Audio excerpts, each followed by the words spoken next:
This is lecture 12, part 1, and we'll continue from the discussion from last time about unsupervised learning. So last time we talked about clustering, and this time we will continue to dimensionality reduction. So we want to reduce the dimension of the training data. So some of the examples, we already talked about document classification. So basically, if we represent text using that one-hot encoding, so you have 100, we will have lots and lots of 0 because the vocabulary size is usually large. So this size is the same as the vocabulary size. So we do want to reduce the dimension into maybe a 3-dimensional vector. Just use 3 numbers like 0.1, 0.2, 0.3 to represent some word and maybe some other vector to represent some other words that are kind of close. That's our first application. And the second one is, I'm not really familiar with this. It's related to brain imaging. So it's, again, 3-dimensional images with a lot of pixel values. So it's kind of high dimensional, lots and lots of features. We want to reduce the number of features and only record important information about these brain images.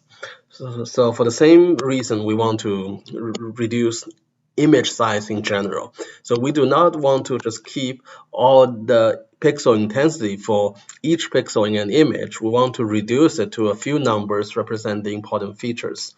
So it may sound like sift or hog, that kind of feature engineering idea, but here we're not doing that. We want to do this automatically, and we want to do it systematically, independent of what kind of task we're focused on. So that's the idea of dimensionality reduction. We want to reduce high-dimensional training data set with a lot of features into only a few important features. So why do we want to do that? There are lots of reasons. So the first one is, if we have a 1 million dimensional data set, we cannot visualize them at all. We can only visualize either 2D or 3D. So maybe we want to do that. Most of the time, they're kind of hard, but we'll at least try to do that. And secondly, we may want efficient storage. So we don't want to store all of these information as our training set. We can just store the important features or some kind of reduced dimension of feature vectors. And but better generalization, we talked about this already when we talk about feature selection. So remember, when we talk about regularization, we talk about regularization. The purpose is to make the algorithm generalize better. And one way of doing this is to just remove unimportant features. And this is similar to that, except for we are combining features into one instead of just removing some of them. And lastly, if we only keep the important features, for example, for image, then most likely the noise will be removed. So it's kind of a noise removal process. If we just reduce the feature and like compress it and then expand it back, then we will get the images with noise removed. So these are basically some of the applications, and let's actually talk about mathematically what we want to do. So suppose we have a 2-dimensional data set, and we have a lot of data like this. Let me just draw a blob, and there are, you can imagine, lots of points in here.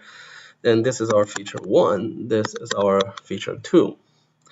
So it seems feature 2 is not that important. So if you know feature 1, feature 2 is kind of always in this region. So the variation in feature 1 is larger. So we want to keep feature 1 instead of feature 2. So the important thing here is we want to keep the dimensions with the largest variation and get rid of the other ones. So this is kind of like feature selection again. We are just selecting x1 as our new feature.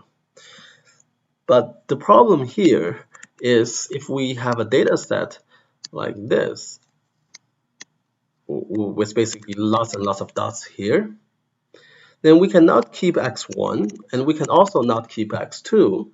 But what we can do is we can rotate the axis and call this one x1 prime, and they are perpendicular or orthogonal to each other. And then we only keep this x1 prime thing, and we can just keep track of the points, maybe say projected on to this axis. We just keep these values in one axis, and then we can basically reconstruct the data well. So we only need to keep track of one axis, so the values are along one axis, and that idea here is called a principal component. This is the principal component 1. This is our principal component 2. And we want to start with the component or the direction that captures the largest variation, and then we want the second one to capture the second largest variation. So in 2D, it's not clear what the second principal component means. Is because there's only one direction that's perpendicular to the first one. But if you look at the 3D version, then let's say the one here, if you have a bunch of points here, you have 3 possible directions. Then what you can do is you can rotate it.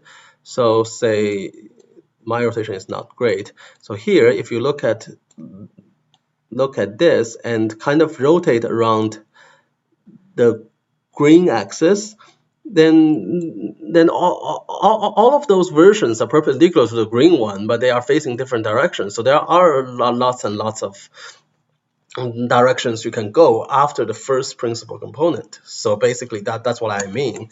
And if we have, say, 100-dimensional feature space, and then after the first like 50 principal components, there are still lots and lots of directions that we can go.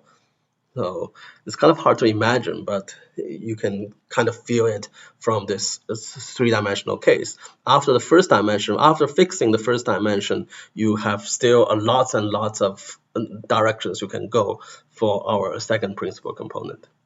And actually, this is a good visualization here, because the principal component, if you look at the PCA, it maximizes the variance for the first principal component, and then maximize the second principal component variance, and then at the end, the remaining variance is captured by principal component 3. So if you move this around, then you can see that how these variations change along these principal components.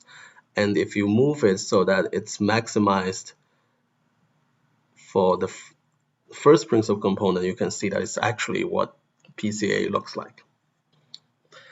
So that's basically intuitively what we're doing. We're finding a direction that captures the largest variation of these data points and call it the first principal component.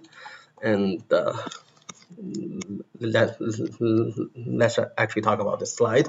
So here we are just rotating the axis so that the directions captures the largest variability of the data, and then the new axis will be our principal component.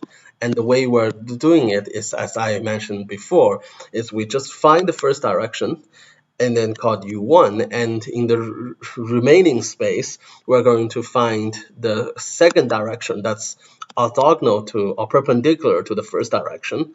Again, in a very high-dimensional space, there are lots and lots of directions to choose from. So you can choose U2, the next direction that captures the remaining most variability, and then we keep doing that until we hit K. K is just some number that we want, the number of components that we want.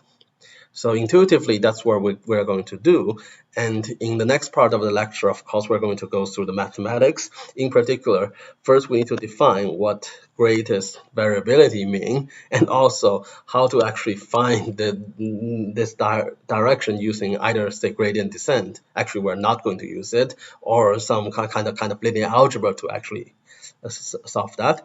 So if you know principal component analysis from, say, linear algebra or statistics before already, you can skip the next part. The next part, I'll just go through the mathematics, how to solve the eigenvalue, eigenvector stuff. Or if you haven't learned about principal component analysis, you should go through those, because those algebra, linear algebra, and statistics will be tested on the final. So let's stop here.